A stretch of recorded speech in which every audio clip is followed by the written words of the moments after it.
Are you sitting comfortably? Then we'll begin. White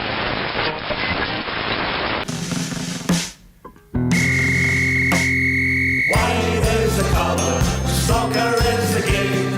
We're all together, and winning is our aim. So cheer us on through the sun and rain, 'cause Whitecaps is our name. To win them all, what we'll set out to do, to give our all. That's our promise to you. This time, more than any other time, this time, we're gonna find a way to win away this time, getting it all together.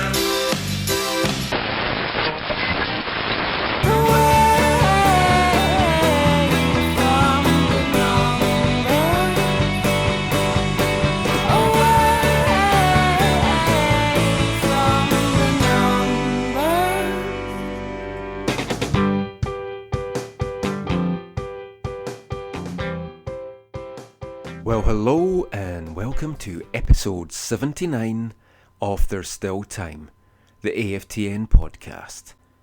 1979. 35 years ago, on September the 8th, 1979, the most special day in Vancouver Whitecaps history. The Soccer Bowl was won, the Tampa Bay Rowdies were defeated, the Whitecaps were the best team in North America, and oh, how we would long to have those days back with the current Whitecaps in MLS. I'm your host, Michael McCall, and this is a special episode of the podcast. There's going to be very little chat from me. Some of you will be glad to hear that. And it's going to be a very audio-heavy episode.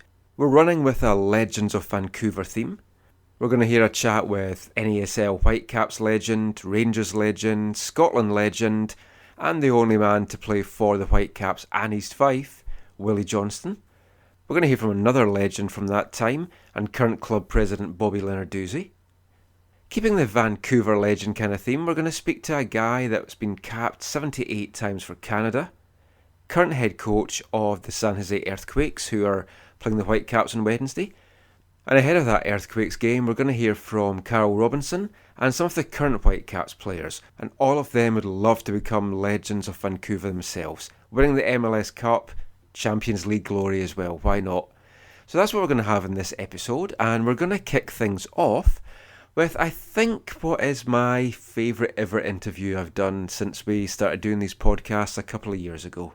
As many of you will be aware, Willie Johnston is in town to help celebrate the 35-year anniversary of the Soccer Bowl win in '79, and also Carol Valentine, a good friend of his, being inducted in the Ring of Honour against San Jose on Wednesday night.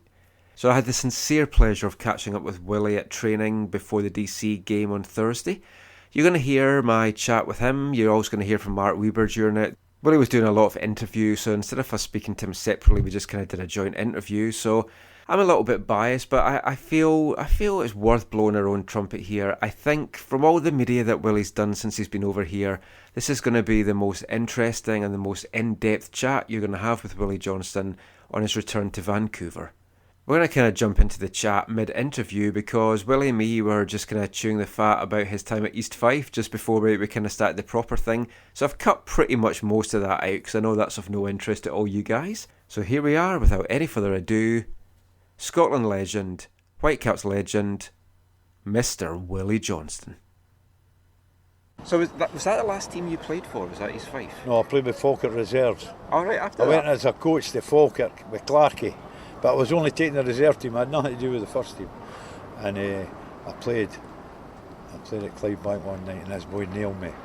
Big gorilla. Even the referee felt sorry for me. And I had a bad reputation, as you know. Yeah. But that was the end of it. I was 42 and I stopped. That was it. I didn't play. So talking of your reputation then, it's like you were always known as a hard player. Oh. But when you watch the game now, how do you think you would cope in the game nowadays? Oh, the game's easier now. A lot easier. But what about the tough tackling? Because like any tackles, it's like you're off. You can't. You're more protected now than ever. Well, back in England or Scotland, they're more protected now than ever. than when we played 30, 40 years ago. Yeah, I mean, It's easy. It's easier. Yeah. You had a lot of honestly. sending offs though in your career. Do you think you'd have a lot more if you were playing these days? No, The way I that- don't. No, I don't. I'm not, the sending offs I had was retaliation Yeah. because some big boy was going to break your legs in the tunnel. Never mind on the park. But I think that they're more and more protected now. Yeah. The referees are better, and the players, they are more protected. When you look back on your whole career, Willie, how do you see the Vancouver sort of chapter and that? What do you think? Oh, I loved it. I had a great time here. Honestly, I was here 2 seasons, and the players played with me. Alan Ball, Kevin Hector, Trevor Wymark, Carl Valentine, Bobby Lenarduzzi, Bob Blythe, Buzzy Parsons. They were all great lads. We had a good team, but we bonded well in pubs. Our team talks was in pubs or on a flight back from Dallas or wherever we were, in the back row of the. You came back once, yeah, 15 years ago or so, just for. I came just back. to visit I was the back city. 15 years ago, yeah, and it was great. But Vancouver, I was close to staying in Vancouver. Really? Right, honest, right hand to God, I was that away from staying. I was going to, but what was getting to me was the flying. Yeah. When you went on the road and you were flying, but every time I come back, I was drunk.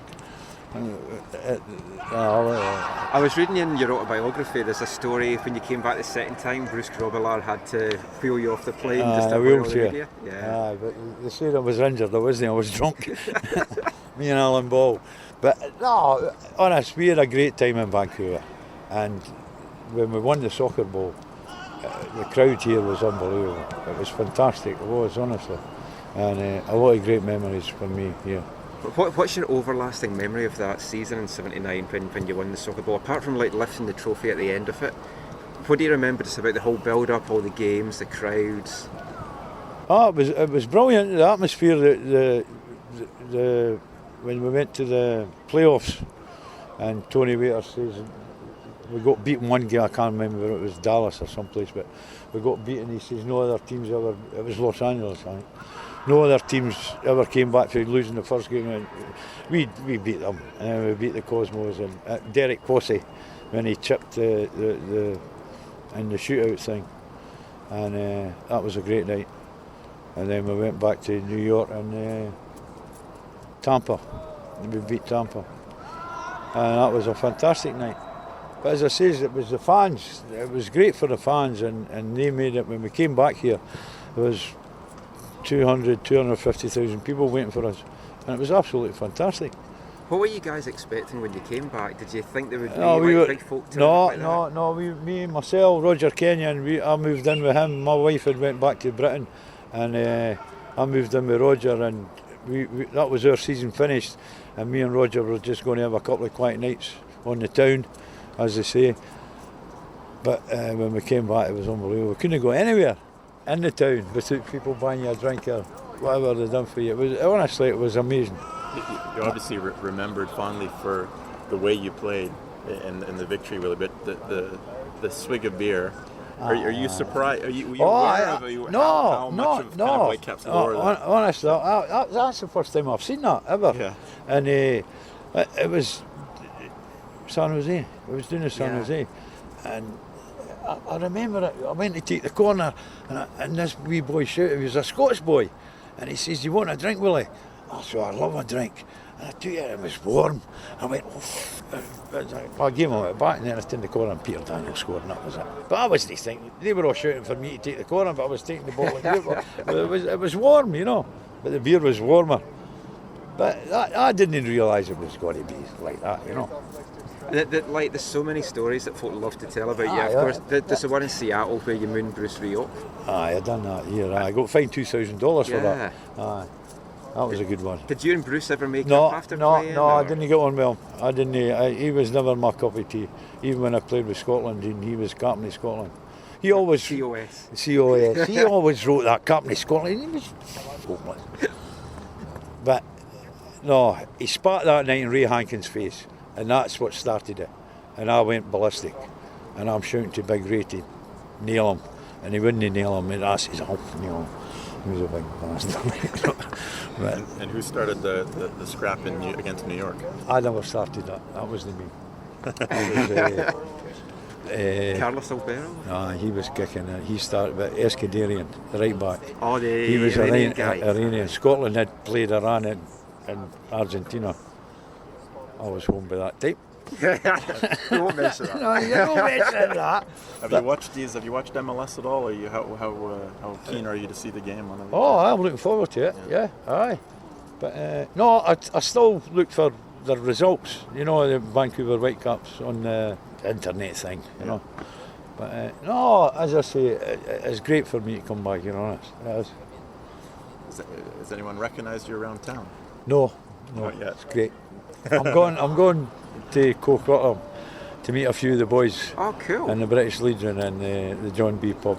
You enjoy That's that? where we put That's a where lot all of the things Rangers right. fans are, yeah. The John. Could be, I don't know, but I'm going there to stay anyway. I'm moving. I'm staying with friends, and then I'll come to the game on Saturday and Right. Wednesday. Like talking to Rangers, obviously you scored 2 goals in the European Cup Winners' Cup final. Does that go down as like your highlight of your career? That Obviously that because you're in a European final and Rangers went to a few, but they never won. They only won one, and I scored 2 of the goals, and Collinstein scored the other one, and that's great. But honest, I'm not kidding.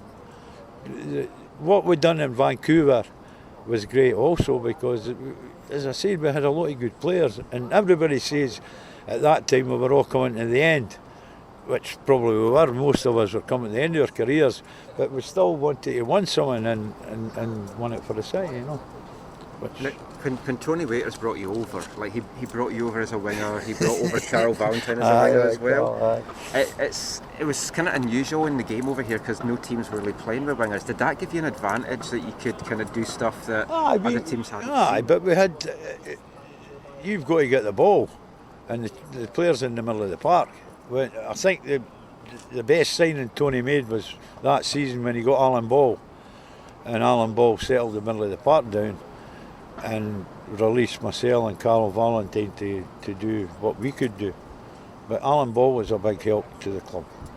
And did you keep in touch with all the guys? Like when you I went back to kept, Scotland? I went back. Roger Kenyon, I still see Big Fall Parks, big goalkeeper. So Parksy, that's my pal. They boys, I've seen them. I've been doing it with Wolverhampton. I've seen them a few times, and he loved it here. He had a great. He didn't want to leave here. He left under a cloud because he went to Chicago, I think. But the team broke up after the Soccer Bowl. Alan Ball was going to be a manager, and I was wanting to go back because of the flying. Nothing else. If I stopped playing here, it wouldn't have bothered me, honestly. Was your wife over here with you? Yeah, my wife and family, my kids loved it here. Honest, it was great for the kids. All the sports things they wanted. You know. What made you decide to come over here? Was it just to get away? I know. When everything happened in Argentina, I was 10, so I barely remember the press, but I know they crucified you. I got hammered, honest. And I was playing at West Brom at the time, and Ron Atkinson was the manager, and he didn't want me to leave, but I said to him, I've got to leave. And I was going to QPR in London, and I didn't want to leave Birmingham to go to London. And I got a phone call from Tony Waiters asking me if I would be interested in coming to Vancouver. And my wife, Margaret, she thought I was going to London. I says, no, I think we're going a wee bit further. And we ended up here. And as I say, it was great. Honest. To start with, it was a wee bit hard, strange, playing on the AstroTurf and that. But once I got used to it, and honest, I had the time of my life here. I did. If there was any like Scottish players now that's thinking about coming over to MLS, obviously it's a whole different thing to NASL, but what would be your advice for a young guy thinking, should I go to North America, should I go to Canada and play the game? Aye. Honestly, well, as I said, it was when I played, there was players coming to the end of their careers, but the standard was high. You just had to look at the Cosmos and Tampa and Los Angeles, the players that they had. And I would say any kid or any young boy starting here and coming, if he can do it here, he can do it back in Scotland, no problem. Because the standard here and the standard in Scotland is not very good now. Just the last thing from me, the Rangers situation just now. Oh. Obviously, you're a Rangers man through and through. Oh. I hate them. Don't get that either way, that's all right. No matter. How do you look at that now? How, like the club, it's, I mean, they're almost in administration again. Well, I don't know. I help out now. I do the hospitality at Rangers, and the fans, they ask me, and honestly, I couldn't tell you. I do not know what's happened there. There is millions and millions of pounds went somewhere, but I don't know, and I don't know what will happen to Rangers. Do you think Scottish football could survive though if they went out? No, it couldn't. Honestly, it's hurting Scottish football now. It's hurting the big team. It's hurting Celtic with no being there. Rangers not. If Rangers are no there, it'll hurt Scottish football. Definitely will. That's great. Thanks so much. So as I'm sure you can tell from my introduction and also from the interview, that was just a pleasure talking to Willie. He's got so many stories to tell. There's so many stories as well in his autobiography. I really recommend that you guys go out and get it. It's called Sent Off at Gunpoint, and the title of that alone is a story in itself, because he refused to leave the pitch in a Rangers game against Fiorentina and had to be escorted from the pitch at gunpoint. Now, we talked there about the big fight that broke out in a game against Seattle, and we talked about the way that the Scottish press kind of covered Willie at his time back then. When that incident happened in Seattle, the headlines the next day in the Scottish press was, Willie Johnston in American riot. That's just the way the press were at the time with Willie, and he actually refused to leave the pitch that time as well. He eventually did, just not at gunpoint. So as I say, check out that autobiography, Sent Off at Gunpoint.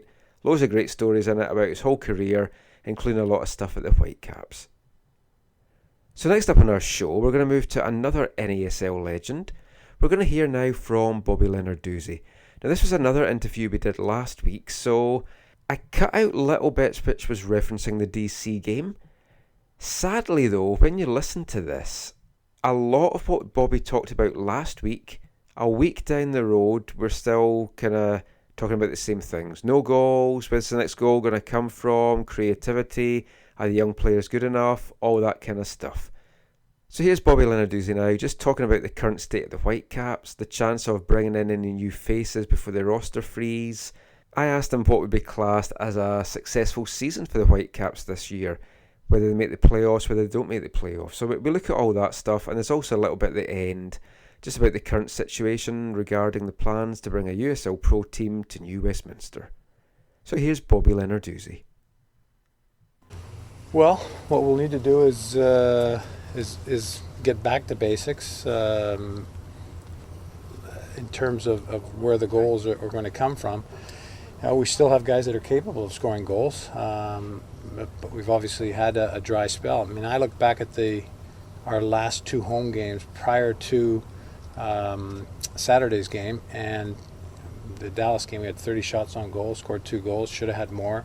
Kansas City, we won 2-0, should have had more. So it's not like we haven't had the performances in the last few games, but obviously we're down to a point now where we still have our destiny in our own hands. I understand that given the lack of wins lately, that might sound hollow, but we do have that going for us, and it's not a must win. I would adhere to the philosophy on it's only a must win, and when you get to the point where if you lose, you're out of the playoffs. But it's obviously an important game for us. We need the 3 points, and ideally we can get back to the things we were doing when things were going well for us. With 2 weeks to go to the roster freeze, everybody's identified what you guys need. Is there any chance that before September 15th you can find some kind of striker, goal scorer that you can bring in that's can help the team at this stage?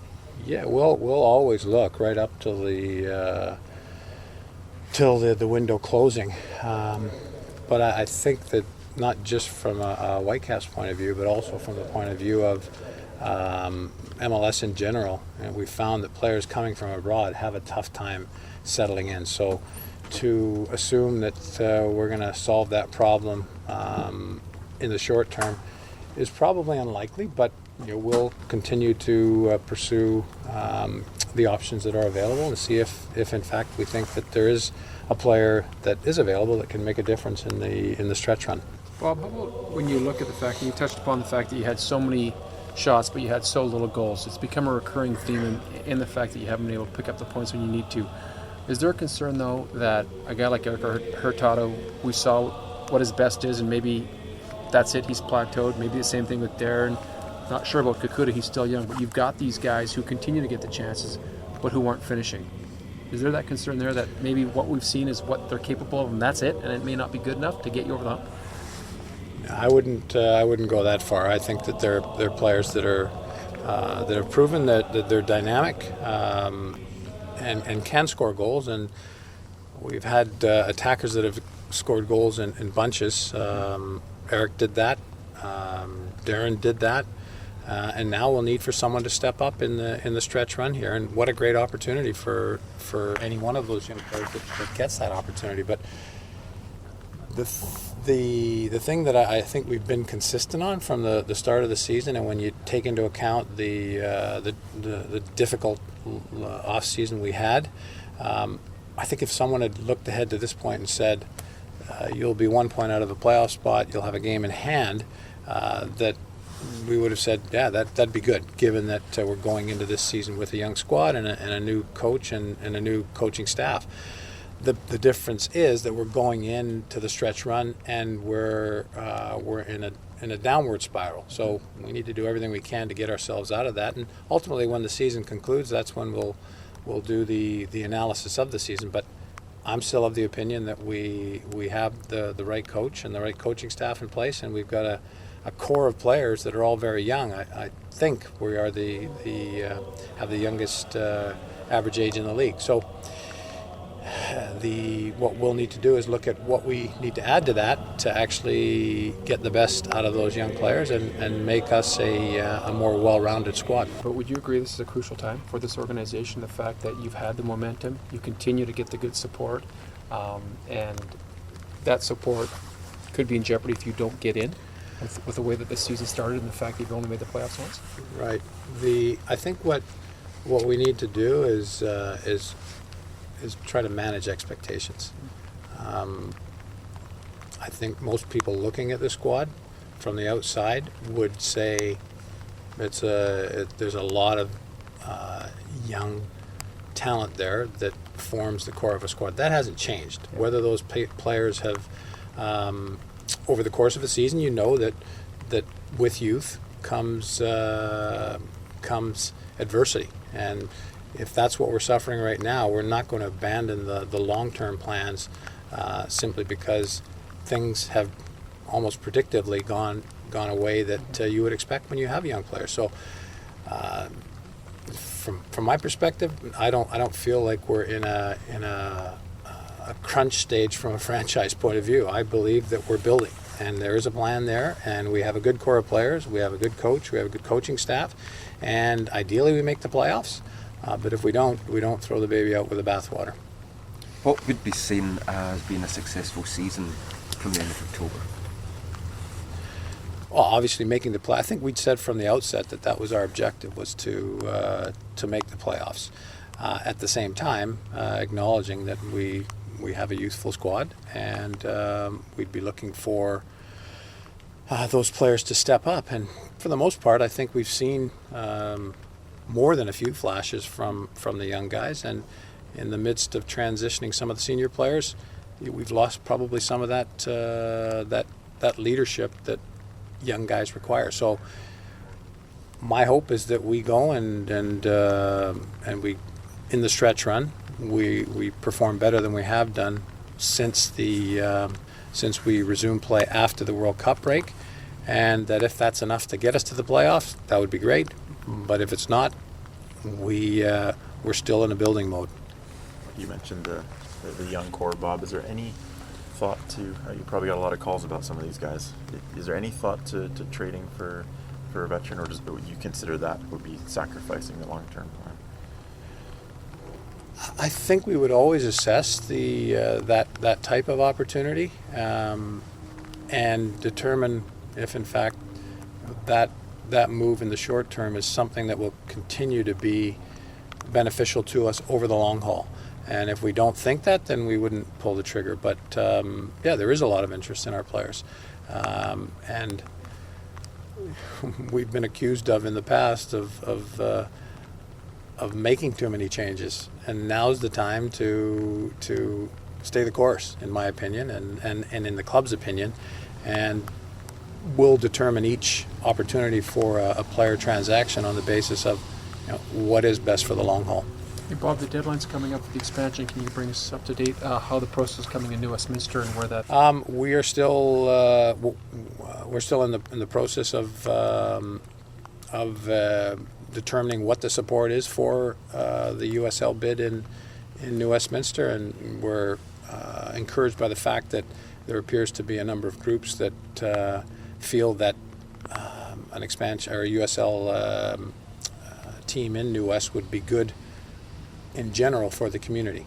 So we'll continue to work towards the September the 15th deadline, and ultimately it's the community that will need to determine what is best for the community, and our hope is that the decision is made on the basis of again, what is best for the community in general. Would a refurbished Queen's Park Stadium be not only good for the Whitecaps, but be good for the people of New Westminster? Are you convinced you guys will have a USL Pro team playing somewhere next year regardless? It's our expectation to be playing next year, whether it's in New Westminster or elsewhere. Yep. The mood of the fans is certainly changing in Vancouver, as well as some of the media covering the team as well. So it's going to be interesting to see come the end of the year just how people's perceptions of the team has been, and just what they're classing as to whether it was a successful season or whether it wasn't. And a lot of that is of course going to hinge on making the playoffs and how the team finishes down the stretch. Now, someone who is going to have a big say in that potentially is Mark Watson of the San Jose Earthquakes. Now, Watson is the head coach at San Jose at the moment. He's a Vancouver boy. He's back in town at the moment for the Whitecaps playing the Earthquakes on Wednesday night. He's a guy that's played for a number of teams in Canada. He's had 2 spells in Vancouver, once with the 86ers near the start of his career, once with the Whitecaps near the end of his career. He's a Vancouver guy through and through, loves the city, is enjoying being back in the city. And he's a guy that's played internationally for Canada, 78 caps I believe it is. He's also been involved in the coaching setup with the Canadian national team, the Canadian under-20 national team. So he's somebody that you could certainly class into the Vancouver legendary category as well. And we managed to get to training just as the Earthquakes were wrapping up on Tuesday. So again, myself and Mark Weber were speaking to Mark Watson as a kind of tag team. Mark did most of the questions this time, so there's a couple from me as well.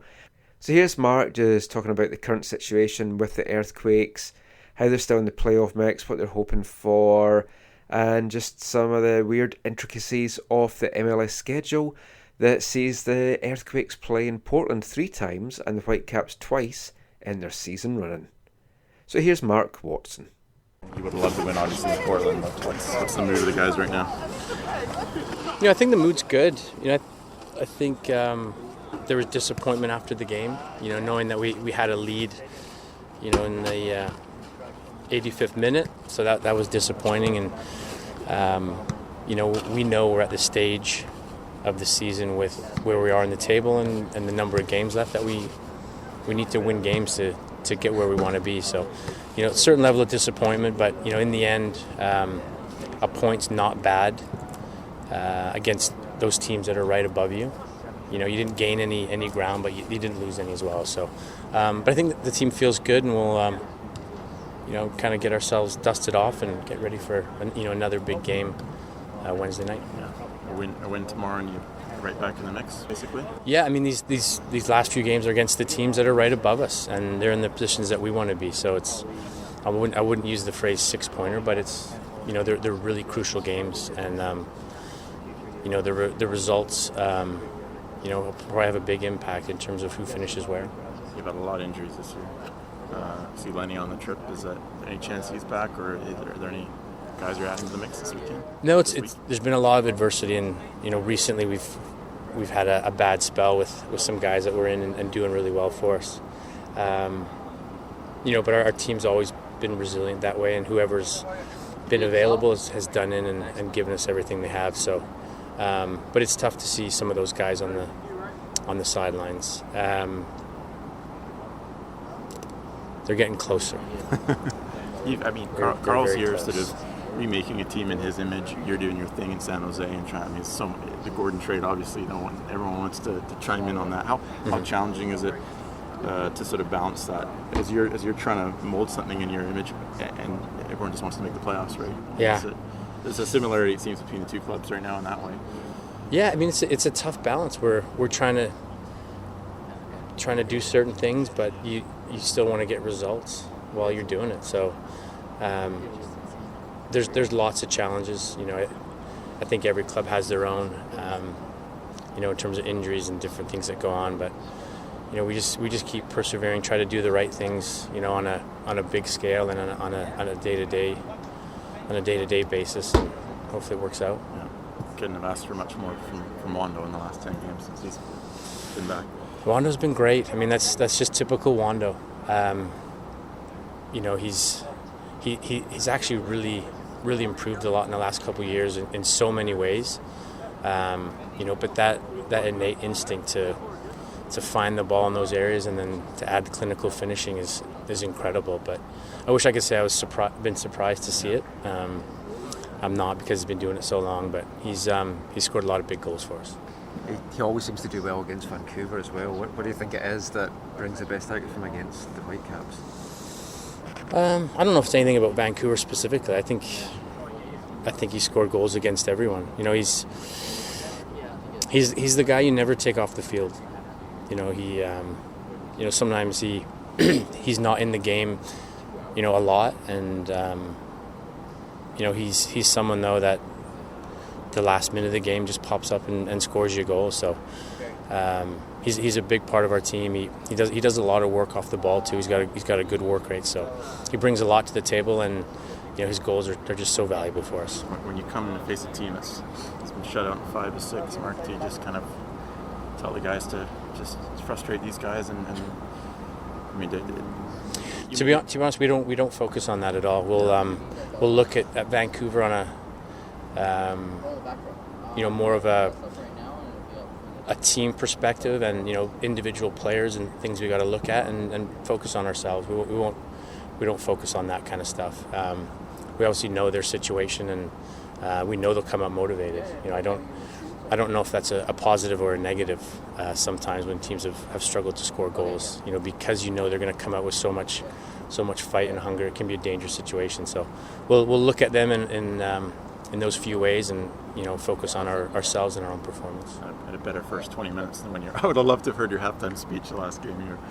Was that the worst 20 minutes of the season for you guys? I tend to block things out. Yeah. I don't remember. Oh, it was a poor start for us. Once Yannick went down, they scored right away, and the game was literally out of control for those 20 minutes. And the positive side of it is that we kept fighting back. We got the next goal, and in the end made a game of it. But we can't have a start like that to hope to get anything out of the game tomorrow night. When you look at the standings just now, is it kind of really boiling down to San Jose, Vancouver, Portland just going for that one spot, or do you think those above can get pulled back into it? I think it's pretty clear. I mean, there's a chance the top four can slip a little bit, but just basic math, it kind of looks like it's between the three. So, that's another thing we don't focus on. But anyone that looks at the standings, that'll kind of jump out at you, and it just shows the importance of these past few games for us, and obviously Wednesday night. Do you find it a little bit strange that you've got, you haven't played Portland up until Sunday, and now you've got them 3 times, just the way the schedule's worked out? Have you ever seen anything like that before? I mean, that's not the way you want it. You'd hope a little bit more of a balance. But in the end, the schedule comes out and you deal with it. So, but yeah, I don't think it's. I mean, I guess it's interesting in the sense that you play so many games in a short period of time. You build up a good rivalry, and the previous games aren't too distant. So there's a lot of stuff that can kind of add up. But I think a little bit more balance over the course of the season would be preferred. It's certainly going to be a tough game for the Whitecaps on Wednesday against San Jose. It's one of those games, if the Whitecaps can get the win, and that's a very big if just now, just the way that the team are playing and the inability to get any goals, but if they can get that 3 points, it almost knocks San Jose out of the playoff mix and leaves it just as a plain shootout really between Portland and Vancouver for that final playoff place in the West. If San Jose can get the 3 points, they've still got a game in hand, they've still got 2 games to play against Portland, they've still got 1 to play against Vancouver. So they're going to be right back in the mix, and you kind of almost think the Whitecaps are almost falling out of it because they've got a tough set of games coming up. Dallas away, Portland away. So trying to get something happening, trying to get a win happening, trying to get some goals scored is head coach Carl Robinson. So I'm going to play Carl talking about the game now and a few other things from training on Monday. There's a kind of a little bit of tension maybe in the air, a little bit of jibes from Carl, and that's based on an article that Gary Kingston wrote in the Vancouver Sun, which, dig it out, it basically was Gary saying that he feels the team isn't showing any heart, any passion. It's almost as if they don't care, and he's wanting to see just some more anger displayed on the pitch, at training sessions, at scrums, just whatever, which you're never going to get in football. It's different from a lot of other sports. You just don't find that. So that was kind of hanging over training a little bit when Carl was speaking on Monday. But here's Carl Robinson now, just previewing the San Jose game and just looking at some of the Whitecaps' current woes. Come on, Michael, give me the first one. We're going to score on Wednesday? Yes, I hope so. Yes. With San Jose, They could still be in the playoff mix if they get a win. Do you focus on the fact that you have got a chance to maybe distance yourself a bit, and it might just be a shootout between yourself and Portland if you can get the business done? They're definitely in the mix. Anyone who's writing them off are pretty naive, to be honest. They've shown what they can do yesterday against Portland. There's a number of points to play for, and they're a very good team. They were one of the teams that were able to grind out results, as shown yesterday. So they're very much in the mix. So it's a very important game for us because we need to try and score a goal, first of all, and then try and get a win. Looking at the video from Saturday, did you see anything that you liked or didn't like on second look from Saturday? Liked a lot of chances, didn't like the lack of finishing on those chances, but we just got to continue creating them. If we do, then hopefully someone will take one and we can get over that line. These questions are going to keep going until you guys do score. As the strikers that you guys have, are they good enough to score consistently at this level? Yeah, they've shown that they are in bursts on a consistent basis. That's the big question with any player within this league, especially young players. So that's the challenge that we're having, and they're trying their hardest at the moment, but things aren't going. So we've just got to keep moving forward. Are they trying too hard? Maybe. Good strikers, and I think you look at top strikers in this league, know how to keep a calm head and a cool head in front of goal. And I think sometimes when you haven't scored in 4 games, you snatch at things, and maybe you balloon it over the bar, or you drag it wide and things like that. And that's what's happening at the moment. So we've got to keep cool in front of goal, remain focused in front of goal, and concentrate a little bit more. Let me preface this by first saying that I really respect your ability to keep everything positive and keep an upbeat presence around this club. But with 2 wins in 14 games, is it not time for somebody to get really upset, whether it's you or some of your players or somebody to show that people are getting frustrated or disappointed? Gary, I think I wish I could let you in the changing room sometimes, because you won't meet a frustrated man as me. But if I stand on here and shout and argue with you and tell you certain things, then we'll end up arguing. And I don't do that because that's not in my nature. That's not saying I'm not frustrated in there, because I think players genuinely do care. They try and give their best, and I can never fault them at that. And I am positive, but by the way, I'm also negative. But I'm not negative to you guys, because there's no need to be negative. I'll let you be negative if you want to be negative towards me. And I'll remain focused with these boys, because these are my players. And I'll continue to work with these players. Can they do better? Yes. Can I do better? Yes. 2 wins in 14 for us, is not good enough, and we need to be better. But there's no point me coming out here and chanting and ranting and raving. But they care, What about seeing in some of the players? I mean, after games we see the same sort of comments from them. We don't see anybody, at least I don't see anybody really concerned and angry enough that you've only won 2 games. There's a lot of concern in there. Maybe there you know, there is a lot of concern in there, and there's a lot of anger in there. I said, but you can't change people's natures. You know, if I had Eric Astley here, Eric would probably tell you as it is, and he'd be effing and blinding. And you know, Eric's not here, unfortunately. I've got a young group of players in there that care, and they're trying to learn. And I say to them, you know, remain positive, because you'll go through periods of this in your football career, and that's what's happening at the moment. It's not nice. You don't mean to not win. They're giving all the effort they can. We're not getting the breaks, and said collectively we need to be better. We know that. But like before the game and after the game, Darren said the same thing, that he's not did concerned that he's not scoring. Right. That there's no frustration in the team. So when he's saying that publicly, just the fans read that and then they think, well, they don't care. Yeah, I think that can be construed in whichever level you want. I don't think Darren's come out would have meant to say he doesn't care, or he doesn't care, because Darren does care. You know, Darren doesn't mean to miss chances. That's the reality of it, and nor do any of my players. And you know, Darren works hard on a daily basis to concentrate on taking chances. You know, so for anyone to say he doesn't care is not fair. And yes, I will back my player. I will back my players to the hilt, you know, but we all need to be better, me included. I'm in charge of these players, and if they're not doing it, then I've got to take responsibility for it, and I will. So, you know, you can be unfair on me rather than unfair on the player. This team has had a relatively easy time with the fans over the first 3.5 years, you know. Yeah. We are hearing more reaction from the fans after game, more boos. Is that a good thing that maybe for your players? Fans care. Yeah. I think, you know, maybe you start your question, you ask me about whether my players care, which, you know, I think is unfair, because my players do care. The fans care, and rightly so, because I care, and, you know, they have the right to say what they want, they have a right to do what they want and write what they want, and they will, and I'm glad that they do that, because it means they care. They want this club to be successful, as I do, as do all the players, and you know, we're working as hard as we can to try and make this club successful. So, you know, I can't do nothing about that. I've got to try and address the things on the field which we're working at, and I will continue to work at, and then the rest will take care of itself. Mauro Rosales has been outstanding since he came here. Is the plan to have him here for next season, or is that something you still have to discuss? No, I spoke to Mauro the day he arrived, and I said, listen, don't think of it as a short-term fix, because I knew a lot about Mauro, and I said that in all the references that I had of him, he was outstanding. And he's shown in a short period of time that his play has been outstanding, and the way he is with young players has been outstanding. And you know, if there's a deal that we can do next year, if he continues to remain fit and continues to have an influence on this team and squad moving forward, then he's someone I would certainly consider keeping, because I think he's very, very valuable in what. Having said that, we're cap constrained, as everyone knows. So if we can try and get something tied up with Mauro, you know, at the end of the year or start of next year, I'd love to try and keep him here. Yeah.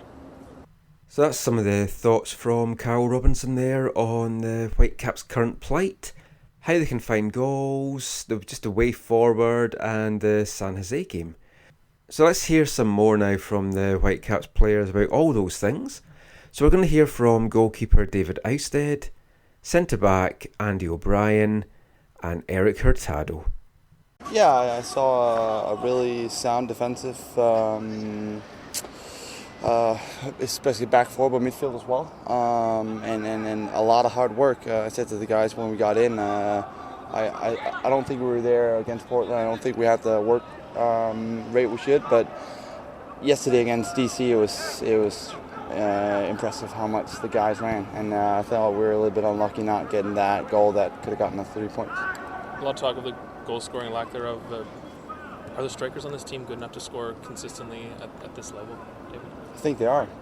They're young guys, and they still have a lot to learn, like the rest of us. But I do think that they have the quality to score, and we believe in them. And it's up to us as a team to back them up and keep producing chances for them. And I believe that we'll get those goals. San Jose did you guys a bit of a favor yesterday by timing. I know they had the lead twice, but just looking at them on Wednesday, what sort of challenges do you see from them? Well, you see a guy up front like Wondolowski getting 2 goals, and just he's been consistently goal scoring in this league, and he's someone we have to be tight on and not give the chances. And I think they also showed us that we've got the chances of scoring goals. They let in 3 goals this weekend, and hopefully, if we create the chances, we'll get 3 goals as well. David, we see what happens out here. We don't see what happens inside the dressing room. We see you guys talking here. We see you talking in the post-game locker room. I sort of made the point the other day, I don't see enough guys getting angry or upset and disappointed that you've only won 2 games in 14, twice in 14 games. Are enough guys angry and disappointed and upset at what's happening over the last 3 months? Well, a couple months ago I was told that I was a little bit too angry that we didn't win. So, no, we're still there. And I think, like, I'm a guy that wears my heart on my sleeve, and I show emotion. And I think that's important to especially show not just the guys on the field, but the spectators as well, that I'm not happy with not winning games. And I still am not. That's why I get after people. That's why I require perfection in everything we do. Sometimes you don't get there, and you'll work on that. But I think we show emotion. I think we show that we want to win. But yeah, it's what was it said? It's about picking your times. Yeah, but are enough other guys feel the same way you do? Are enough other guys disappointed about what's going on? I think everybody's disappointed. If they're not disappointed, I don't think they should be here. But I definitely think that you feel in the squad that we're disappointed not getting the wins. But it's also about putting it into perspective and still keeping a positive mind. And I think we're doing that. We have a lot of good guys that are good coming in on a Monday here, putting a smile on people's face, and that's important too. But if they're not disappointed with not winning games, they shouldn't be here. The concern from the fans, Dave, obviously is here we go again from last year. Why does it feel different? Does it feel different at this point compared to the same time last year? I think we got a positive group. I really do. I think we got the quality as well to make us in there, and I think we're in a position this year that everything is in our hands. So you can say here we go again. You can see another draw, or you can see we're not getting beat as much right now. So the little way we have to go of getting those wins are not that far. If we got beat 3 or 4-0 every time, there's a long way to go. We're drawing a lot right now. That means that only one goal can tip it our way. If we get that goal, I think we're going to get there. A more positive group this year than last year. I think they're positive. You see a lot of guys, like I said, in on a Monday with a smile on his face.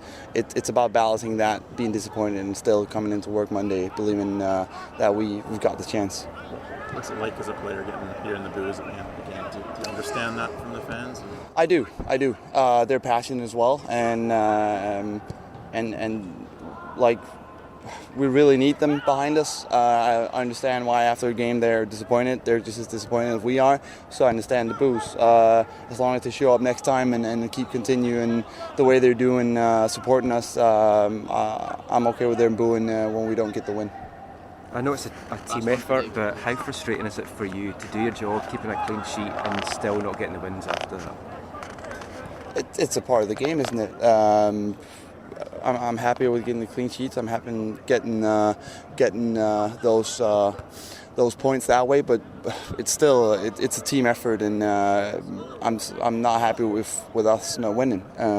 And it's up to the whole team. It's not just the attackers. It's everybody. It's the midfield. It's the defense. It's me. Everybody's in it together. And if we're not scoring goals, you can't just point at the attackers. You got to point at the team. So, Andy, just looking back on Saturday, I'm sure you've seen the video now. Any thoughts, positive or negative, on a second look on that game? Yeah, I think there were positives. Ethan made his debut. I thought he did very well before coming off. Sam did extremely well coming on. And the only thing lacking was a goal. I think it's just a matter of time till it comes. I think be it for some good defending or good play by that goalkeeper, and maybe a little bit more patience in front of goal, we would have got it. But we didn't. But we need to dust ourselves off now because we've got a big game coming Wednesday. Are the strikers on this team good enough? There's been a lot of talk about the goal scoring. Can they score consistently at this level? Well, they can score. I think they've demonstrated it this season of what they can do. I said in an interview, prior to the game, that we've seen an array of goals, be it with left foot or right foot. Eric, I think, has got what I would describe as one of the best goals this season, his goal against Seattle. So, it's there. They can do it. It's just a matter of it coming, and hopefully it'll come sooner rather than later. And from the fans' perspective, obviously the concern is that sort of here we go again from last year in terms of the summer slide. What within the room, you guys, why do you think this is different than the same time last season? I don't know. I don't really look in too much or read too much because I doubt it's positive. I don't think you're going to get anything from it. It's important that we stick together as a team, and as I said, we can create chances, we can score goals. We've demonstrated that this season, and now is the crunch time of the season where things need to come together. And like I say, hopefully it'll come sooner rather than later. Andy, we don't see what goes on in the dressing room, but we see the face of you guys here and after games, and it all looks pretty calm to me. Guys are pretty, nobody's getting upset, but you've only won 2 games in twice in the last 14 games. Yeah. Should we not be seeing a bit more anger, a bit more frustration and disappointment at what's happening? Does somebody need to step up and get mad? Things are said in the dressing room. It's not. When I say it's not your business to know everything that goes on. We're firmly aware of what needs to be done, and Wednesday's a big game. Saturday's a big game. The Portland game's a big game, and I think there has been a stage where lads have been cuddled, and there's been a stage where lads have been told. And in recent weeks, lads have been told what is expected of them. Like I say, it's not being aired out in public, which I think is a good thing. I don't think it's necessary to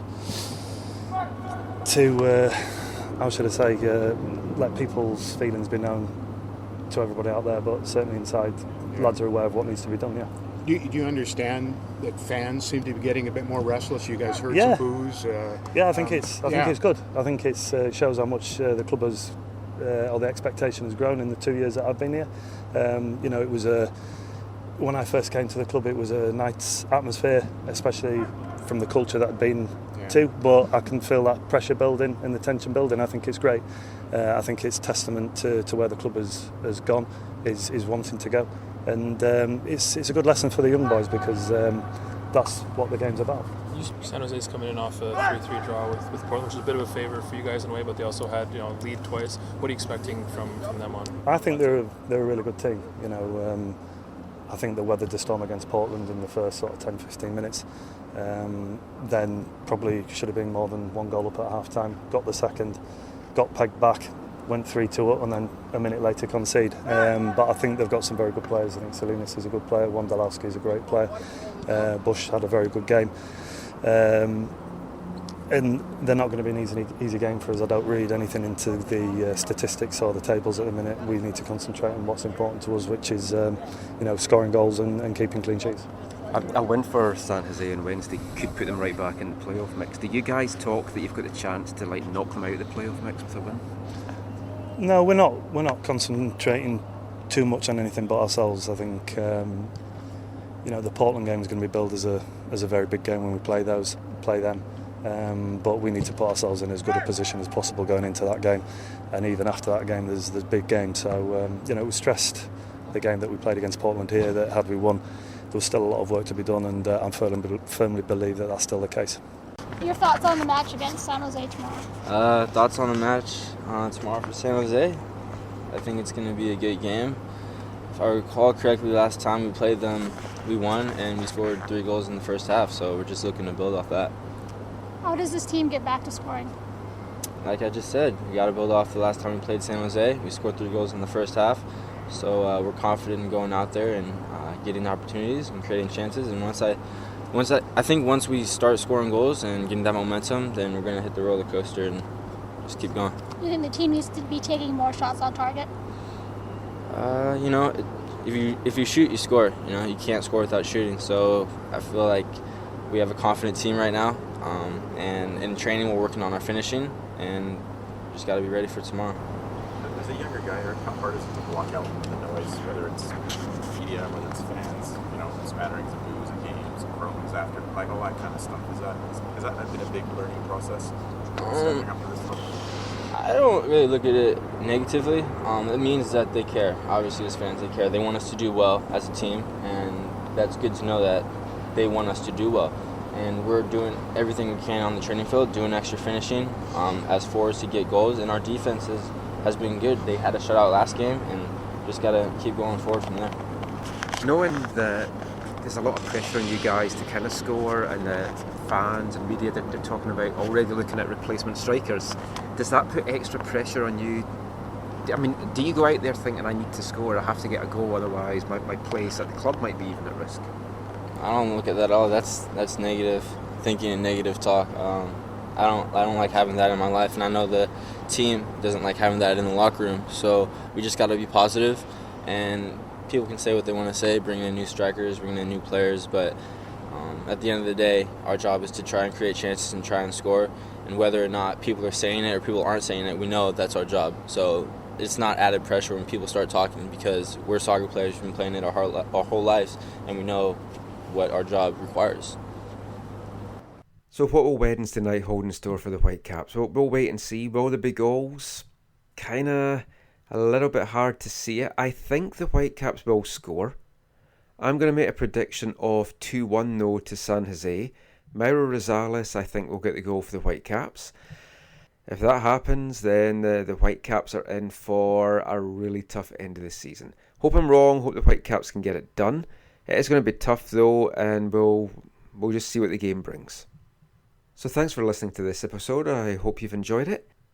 I think we had some really good stuff, some really good chat from legends of the past and guys that would love to be legends in the future for the Whitecaps.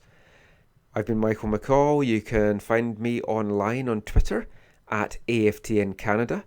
You can read all my stuff on AFTN on Canadian Soccer News. Get there via aftn.ca, canadiansoccernews.com. We've got a couple of good articles up there at the moment. There's a chat with Mauro Rosales from Monday, where he's just looking at a number of things. And then also from Tuesday, we've got a chat with Pedro Morales, just asking where his form's gone, the Whitecaps form, where it's gone. And he's also talking a bit about how tough he is finding the travels in MLS. So go to AFTN and check that out. We didn't have the bit where he was lambasting MLS referees, because we didn't really think it was worth putting that in and getting the guy fined. So as always, as I said, thanks for listening. Hope you've enjoyed it. We should do this again sometime soon. So until then, take care and mon the Caps. One day I shall come back. Yes, I shall come back. Until then, there must be no regrets, no tears, no anxieties. Just go forward in all your beliefs and prove to me that I am not mistaken in mine.